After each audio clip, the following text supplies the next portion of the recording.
अस्सलामु अलैकुम वरहमतुल्लाहि वबरकातुहू। मैं एक बहुत ही अहम और ख़ास पैगाम लेकर आपकी बारगाह में हाज़िर हूँ।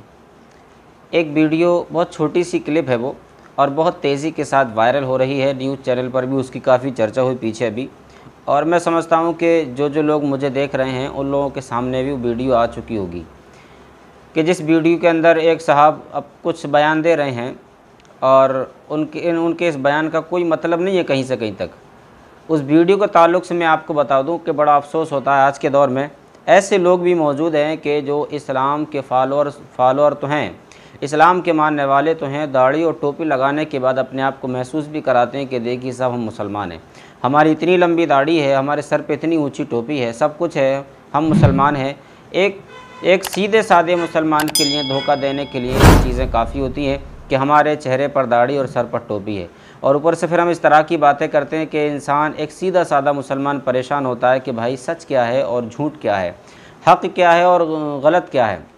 हक़ व बातिल के दरमियान एक सच्चा मुसलमान इम्तियाज़ नहीं कर पाता, और आए दिन यही वजह है कि आज हम मुसलमानों के दरमियान इंतशार है और जगह जगह पर इंतशार है। हम परेशानी के आलम में हैं जब ऐसे कमतर लोग और बदबख्त लोग कुर्सियों पर बैठकर सिर्फ दुनिया के लालच में खोकर और दुनिया के आबो हवा देखकर, दुनिया का पैसा देखकर अपने ईमान तक को बेच देते हैं। अरे चंद राजनीति चमकाने के चक्कर में और अपने आप को शोहरत दिलाने के चक्कर में हमारे मन में जो आता है वो हम बोल देते हैं, और जिसके लिए जो चाहते हैं वो हम कह देते हैं। एक बात आप मैं मोटी सी बता दूं, इस्लाम के अंदर, शरीयत के अंदर किसी भी काफिर के लिए हम दुआ नहीं कर सकते। हाँ, कुछ हद तक कुछ रियायतें हैं, मैं उसको इंशाअल्लाह बता दूंगा, मगर खुले तौर पर हम इस तरह की दुआ करें ये दुरुस्त नहीं है। देखिए अभी एक वीडियो जो मैं आपको दिखाऊंगा भी इंशाअल्लाह, आखिर में वो क्लिप आप देख लेना, बड़ा ही खून खोलेगा आपको। हमारे मुल्क के एक केंद्रीय मंत्री हैं जिनका नाम है अमित शाह। सब जानते हैं, इन्होंने अपने ट्विटर हैंडल पर ट्वीट करके बताया कि मैं कोरोना पॉजिटिव हो चुका हूं और मैं कोरोना का मरीज़ हूं, और कोरोना का मरीज़ होने के साथ साथ इन्होंने अपने आप को अस्पताल में भर्ती कर लिया। अब ये अस्पताल में भर्ती हैं, इनकी ख़बर, जाहिर सी बात है भाई केंद्रीय मंत्री हैं, आपके हाथ में बहुत कुछ है, इनकी ख़बर बहुत तेज़ी के साथ फैल गई, और इसी के साथ साथ कुछ मुसलमानों ने अपने आप को दुनिया के सामने लाने के लिए, हिंदुस्तानियों के सामने लाने के लिए उल्टे सीधे बयान देने शुरू किए। आए दिन कुछ न कुछ चर्चा। एक वीडियो क्लिप, एक मुसलमान लंबी सी दाढ़ी लगाए बैठे हैं जनाब, सर पर टोपी भी है, आप बोल रहे हैं कि हमारे मंत्री साहब कोरोना पॉजिटिव हो गए हैं और मैं उनके लिए रोज़े रखूँगा, उनके लिए दुआएं करूँगा, और अपने वर्कर से भी कहूँगा कि वो भी दुआएं करें। हाय मेरे पे, बड़े अफसोस की बात है, ऐसे बदबख्त लोग इन तमाम चीज़ों को करने से पहले, मैं समझता हूँ इन तमाम चीज़ों को करने से पहले, अरे कम अज़ कम अपने बारे में तो सोचो कि हम क्या चीज़ हैं। अरे कभी तुमने फ़र्ज़ रोज़े रख कर नहीं देखे, कभी आपने अल्लाह रब्बुल इज़्ज़त के लिए रोज़े नहीं रखे, कभी आपने अपने मुसलमान भाइयों के लिए काम नहीं किया। मैं कहता हूँ दुनिया, इंडिया है इसका नाम, हिंदुस्तान में आप इंसानियत के नाते आप सब के लिए कुछ न कुछ मदद कीजिए, सिर्फ मुसलमानों के लिए नहीं, एक दुनियावी और एक इंसान होने के नाते, एक इंसानियत के नाते आप कुछ ना कुछ कीजिए। मगर कहीं ना कहीं आप अलग धर्म के मानने वाले हैं, आप इस्लाम के मानने वाले हैं, अगर आप इस तरह की बातें करेंगे कि मैं एक केंद्रीय मंत्री के लिए जो कि गैर मुस्लिम हैं, उनका इस्लाम से कोई ताल्लुक़ नहीं है, उनके लिए आप रोज़े रखेंगे, आपको ये शोभा देती हैं ये बातें? आपको ये तमाम बातें कहने से पहले शर्म व हया नहीं आती बिल्कुल भी? बड़े अफसोस की बात है, ऐसे लोगों का मैं समझता हूँ हर मुसलमान, हर सच्चा मुसलमान बाईकाट करे, और ऐसे मुसलमानों के लिए जो कि इस्लाम के सख्त तरीन दुश्मन हैं, इस्लाम को इनसे बिल्कुल कतअन फ़ायदा नहीं है सिवाय नुकसान के, ऐसे ही लोग हैं जो इस्लाम को आए दिन बदनाम करते रहते हैं। इन्हीं लोगों की वजह से आए दिन इस्लाम बदनाम होता है, और इस्लाम को आज के दौर में हर इंसान गिरी निगाहों से देखता है, किसी और की वजह से नहीं, ऐसे लोगों की वजह से जो कि